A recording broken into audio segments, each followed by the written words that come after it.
dalam pengujian pengendalian, di mana pematerinya ada saya sendiri, Berliana Putri Rauf, dan saya Yuni Ketahutia, dan juga saya Anastasia Indrika Silong. Saya Adinaela Syahira. Saya Melani Bintang. Saya Vini Makalew. Saya Paulus Soroinsong. Kami dari mahasiswa dan mahasiswi semester 5B Prodi Akuntansi Keuangan Politeknik Negeri Manado. Dan untuk materinya, mari kita simak sama-sama. Kita masuk pada bagian yang pertama, yaitu konsep dasar sampling audit. Sifat dan tujuan sampling audit. Berdasarkan AU 35001 mendefinisikan sampling audit sebagai penerapan prosedur audit terhadap unsur-unsur suatu saldo akun atau kelompok transaksi yang kurang dari 100%, dengan tujuan untuk menilai beberapa karakteristik saldo akun atau kelompok transaksi tersebut. Sampling audit diterapkan baik untuk pengujian pengendalian atau pengujian substantif. Ketidakpastian dan sampling audit. Ketidakpastian yang melekat dalam audit sering disebut risiko audit. Sampling audit yang menerapkan dua komponen risiko audit, yaitu yang pertama risiko pengendalian, yang kedua pengujian rincian risiko. Kita masuk dalam resiko sampling dan non-sampling. Resiko sampling berkaitan dengan kemungkinan bahwa sampel yang diambil tidak menggambarkan secara besar populasi tersebut. Ada juga resiko non-sampling. Resiko non-sampling ini menunjukkan bagian resiko pengendalian yang tidak disebabkan oleh pengujian hanya pada sebagian besar data. Terima kasih. Kita masuk dalam sampling statistik dan sampling non-statistik. Dalam melakukan pengujian audit yang sesuai dengan GAAS, auditor dapat menggunakan sampling non-statistik dan sampling statistik, bahkan bisa keduanya. Nah, kedua jenis sampling tersebut memerlukan pertimbangan mulai dari perencanaan, pelaksanaan rencana sampling, bahkan pengevaluasian dari hasil-hasil sampling tersebut. Lebih daripada itu, kedua sampling memberikan bukti yang cukup sebagaimana yang dipersyaratkan dalam standar pekerjaan lapangan yang ketiga. Kemudian, perbedaan penting dari kedua jenis sampling tersebut yaitu bahwa hukum probabilitas yang digunakan untuk mengendalikan risiko sampling dalam sampling statistik. Baiklah, kita masuk dalam teknik sampling audit. Seorang auditor menggunakan sampling untuk memperoleh informasi tentang beberapa perbedaan karakteristik populasi. Namun demikian, kebanyakan sampling audit mengarah pada teknik penyimpangan dan jumlah uang. Pada saat sampling statistik ini digunakan, teknik sampel ini masing-masing ditunjukkan sebagai sampling atribut dan sampling variabel. Sampling atribut adalah proses statistik yang digunakan auditor yang bertujuan untuk menganalisis karakteristik suatu populasi. Sedangkan sampling variabel adalah metode statistik yang digunakan oleh auditor. Baiklah, kita masuk pada sampling non-statistik untuk pengujian pengendalian. Pengendalian yang dapat diuji dengan menggunakan sampling non-statistik terbagi menjadi dua. Yang pertama yaitu pengujian prosedur pengendalian dengan program komputer. Untuk prosedur pengendalian yang diprogram secara spesifik sesuai kehendak. Biasanya cukup baik untuk auditor untuk menguji pengendalian yang diprogram dengan hanya dua transaksi yang sesuai.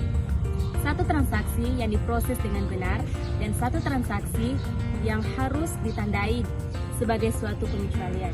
Akan tetapi, auditor dapat menguji setiap aspek pengendalian yang diprogram dengan ukuran sampel dan pengujian transaksi. Kita masuk pada yang kedua, pengujian prosedur pengendalian untuk umum komputer.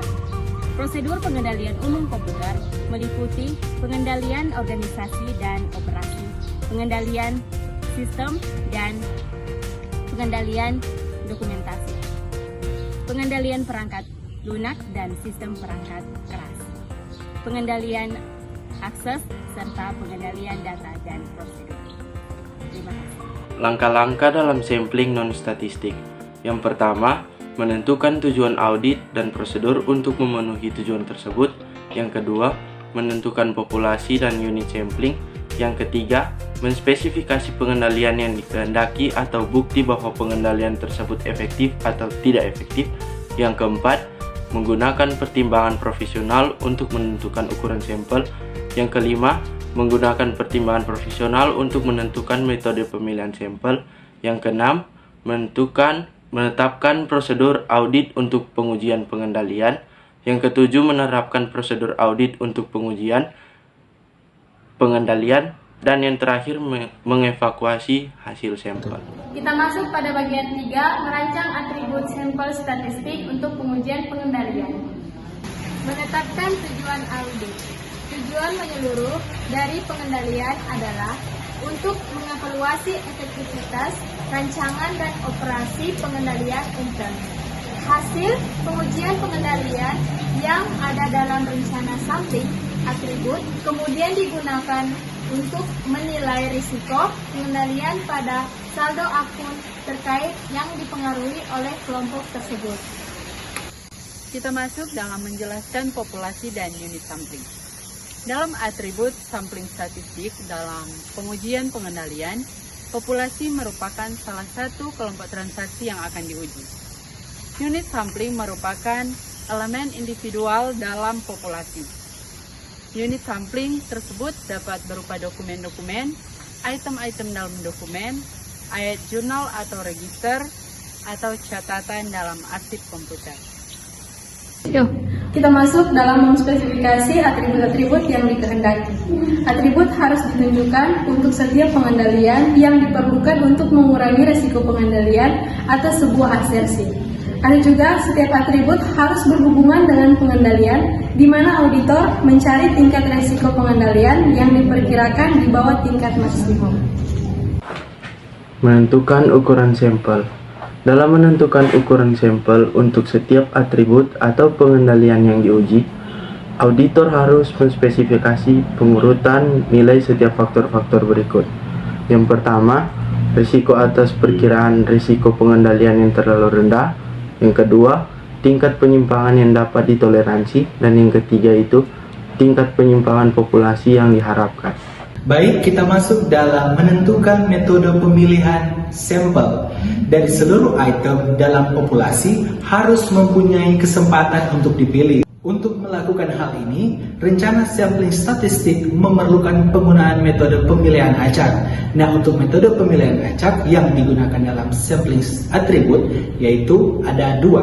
Yang pertama ada sampling nomor acak dan yang kedua ada sampling sistematis. Metode yang pertama ada sampling nomor acak. Untuk menggunakan sampling nomor acak, auditor harus mempunyai dasar untuk menghubungkan nomor-nomor tertentu dengan setiap item dalam populasi. Kemudian dengan merujuk ke tabel nomor-nomor acak, pemilihan nomor tersebut dapat dilakukan dengan memilih item-item yang akan menjadi sampel. Kedua yaitu sampling sistematis.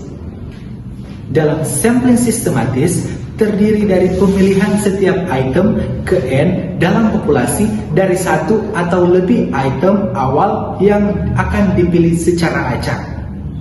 Kita masuk dalam bagian yang keempat, membuat atribut sampel secara statistik dan mengevaluasi hasil-hasilnya. Melaksanakan rencana sampling. Setelah rencana sampling dirancang, item-item sampel dipilih dan diuji untuk menentukan sifat dan frekuensi penyimpangan dari pengendalian. Baiklah, kita masuk dalam mengevaluasi hasil sampel. Yang pertama, menghitung tingkat penyimpangan sampel. Yang kedua, menentukan batas penyimpangan atas. Yang ketiga, menentukan cadangan untuk risiko sampling. Yang keempat, mempertimbangkan aspek penyimpangan kualitatif. Yang kelima, menarik kesimpulan secara menyeluruh. Kita masuk dalam sampling penemuan. Sampling penemuan adalah bentuk dari sampling atribut yang dirancang untuk menemukan sedikitnya satu pengecualian jika tingkat penyimpangan dalam populasi sama atau di atas tingkat yang ditentukan.